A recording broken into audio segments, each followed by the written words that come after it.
Hi everyone, in front of me I've got a Motorola Moto G14 and let me share with you how to check the total screen time on this device. So let's start with opening the settings, and then we have to scroll down to the very bottom to find digital well-being and parental controls. Let's tap on it.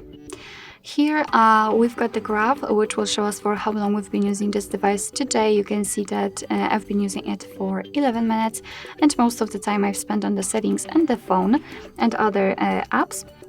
You've got also the unlock and the notifications count, and basically you've got also two different ways to check some further details. If you want to, you can tap inside this graph, and here you will be able to check the total screen time which you've spent basically on the screen time in particular days, so you can compare the usage, and under it you've got all of the apps listed with the exact time you've spent on them.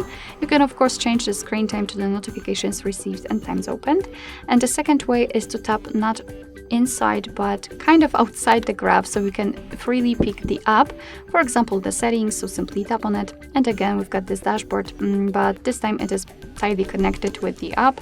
You can change the screen time again, and you can change it from daily to hourly. So under it there are some ways to disconnect also, so basically I highly recommend to use them whether you feel that you're spending too much time on the screen. You can set, for example, the focus mode and mark some particular apps, set a schedule, and your device will basically, for example, limit the notifications from those apps in the hours of your choice. Alright, so that will be all. Thank you so much for watching. I hope that this video was helpful, and if it was, please hit the subscribe button and leave the thumbs up.